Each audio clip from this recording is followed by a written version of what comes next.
everyone, and welcome back to Nurses Lecture Room YouTube channel. My name is Mercy Mary, popularly known as the Nurse with the Difference, and I make learning easy and accessible for students. Today we are going to be talking about placenta. What is placenta? What are the various surfaces in placenta? What is the function of the placenta? And also, why do we examine the placenta after childbirth? By the end of this class, you will be able to understand all this. But before we go into details, kindly click on the subscribe button, turn on the notification button so you don't miss out. Let's go there.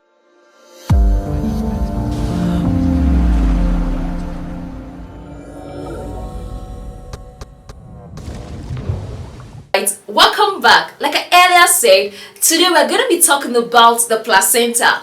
I believe most of us must have seen the placenta, especially our midwives, and also most of us must have heard about the placenta in our textbooks, in the clinical setting, in our community posting. So today we're going to be talking in details about the placenta.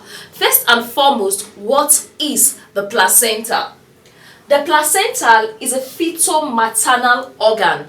The placenta is what? A fetal-maternal organ. What that simply means is that the placenta is made up of both the fetal part and the maternal part. You can't say that the placenta belongs to the child alone or belongs to the mother alone. The placenta is a fetal-maternal organ. The fetal portion of the placenta is known as the villus corium, and the maternal portion is known as the decidual basalis. After the birth of the child is given birth to at the second stage of labor, while at the third stage of labor is the delivery of the placenta.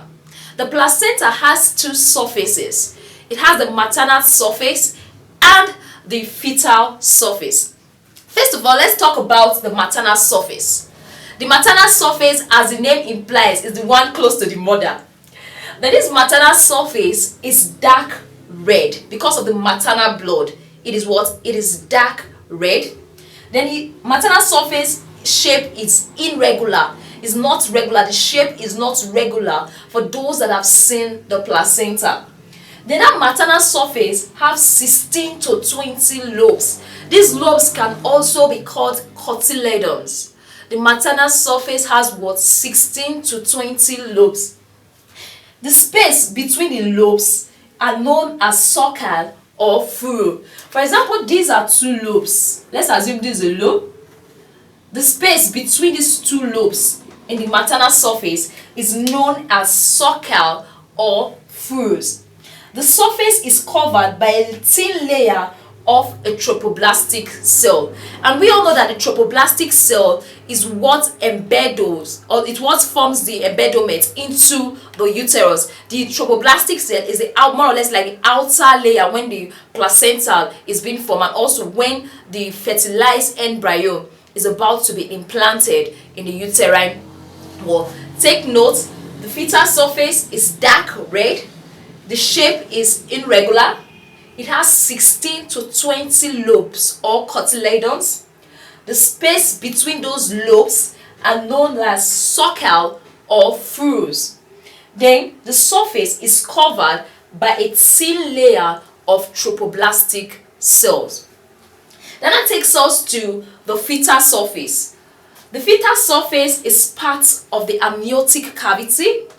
It is smooth, white and shiny, unlike this maternal surface that is irregular.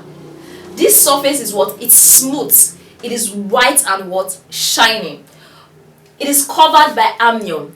Is this amnion that makes this surface smooth? Is this amnion that makes the surface of the fetal part of the placenta white and shiny? Then the umbilical cord is inserted in it and contains two arteries and one vein. With this obvious sign, or with this obvious statement, now you'll be able to detect the fetal and the maternal aspect of the placenta, because it is the fetal part that the umbilical cord inserts into the placenta, and that umbilical cord has what we call the umbilical arteries and the veins. It has 2 arteries and it also has what? 1 vein. Then the membrane attached to the placenta consists of the amnion and the chorion. It is in direct contact with the decidual. The ones that we can easily remember during exam condition when we are asked to differentiate between the maternal and the fetal surface is, the first one, the maternal surface is what? Dark red. While this one, it's not dark red, rather it is smooth, white and shining. Here, the maternal surface is irregular, the shape is irregular, you can't say, okay, this is the shape. Then, the maternal surface is the one that has 16 to 20 lobes. While this one, instead of having 16 to 20 lobes, it has the umbilical cord inserted into it. And it contains what? 2 arteries and 1 vein. Then that takes us to the function of the placenta. Now let's talk about the function of the placenta. The first here is respiration. During the intrauterine life, the fetus is unable to establish good respiration like I am doing, like you are doing. So it is a function of the placenta to ensure that the fetus gets enough oxygen, because the respiratory system is not well established. So the placenta helps the fetus to carry out what? Respiration. The second we have here is nutrition. Like every other human being, the fetus needs what? Needs food to grow. The fetus needs carbohydrate. The fetus needs protein. The fetus needs minerals. The fetus also needs water. And these functions will not be able to take place without the placenta. So the placenta brings in amino acid for the fetus. The placenta brings in glucose for the fetus. The placenta brings in fatty acid for the fetus to grow and develop properly. Then the other function we have is storage. Remember in our digestive system, when we're talking about digestive system, you notice that the glucose is being converted to glycogen and stored in the liver. Same applies to a growing baby, that's the fetus. The placenta helps to store glucose as glycogen and give it to the baby when needed. So the placenta helps in storage. It helps to store glucose, it helps to store fat-soluble vitamins, and it also helps to store what? Minerals. So whenever the baby needs it and is not in excess, the placenta tends to break down the glycogen and provide food for the baby. Then that takes us to the other function, which is excretion. One of the products being excreted by the placenta is carbon dioxide. You know, carbon dioxide is a waste product and has to be excreted out. So it is the function of the placenta to excrete carbon dioxide. Bilirubin is also excreted as the red blood cells are being broken down, but it is not many.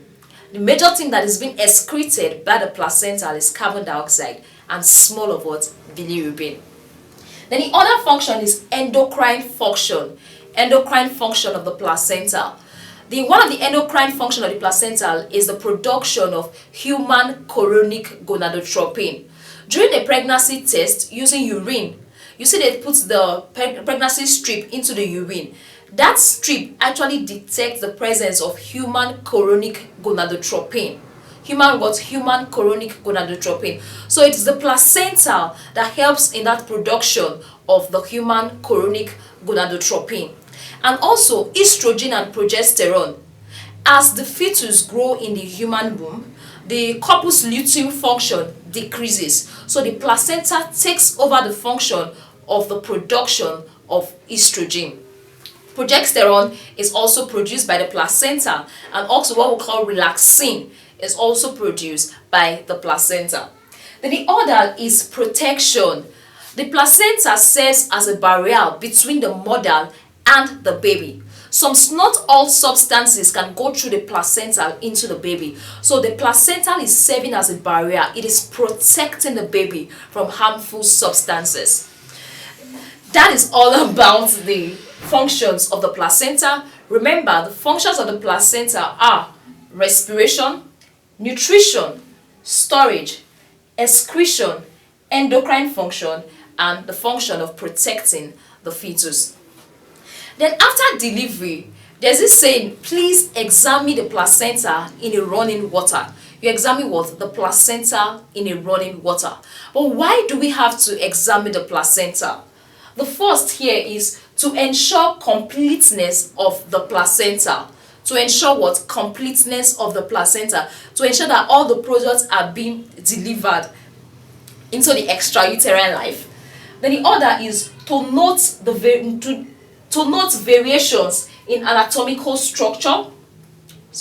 To note variations in anatomical structure, to see, okay, is this placenta, is the umbilical cord inserted properly, is there any abnormality in terms of the anatomical structure of the placenta. So when you examine the placenta, you'll be able to get what? Anatomical variation. Then the other is to determine the maturity and integrity of the placenta, to institute plan for prevention of postpartum hemorrhage, to institute plan for prevention of postpartum hemorrhage, and also to detect congenital conditions. You see, some people like retained products of placenta. So when you examine the placenta, most times you find out that, oh, it's not complete. It's possible some are still in the uterus. It's possible some are still there, they are not coming out. The full placenta is not out. So when you examine the placenta, you will be able to know, okay, if all the parts of placenta has been delivered or not. With that, it can help us to prevent what? Postpartum hemorrhage. So examination of the placenta after delivery in a running water, it's very, very important. Thank you very much. The summary of our class today is the placenta is what? A fetal maternal organ.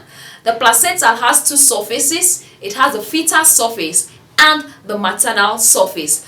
Then the function of the placenta include respiration, nutrition, storage, excretion, endocrine, and protection. And also we also emphasize on the reasons why you have to examine the placenta. Thank you very much for staying tuned. Don't forget to watch this video with a friend. Don't forget to like, and don't forget to drop your questions in the comment section. Thank you, and have a wonderful day ahead. Bye.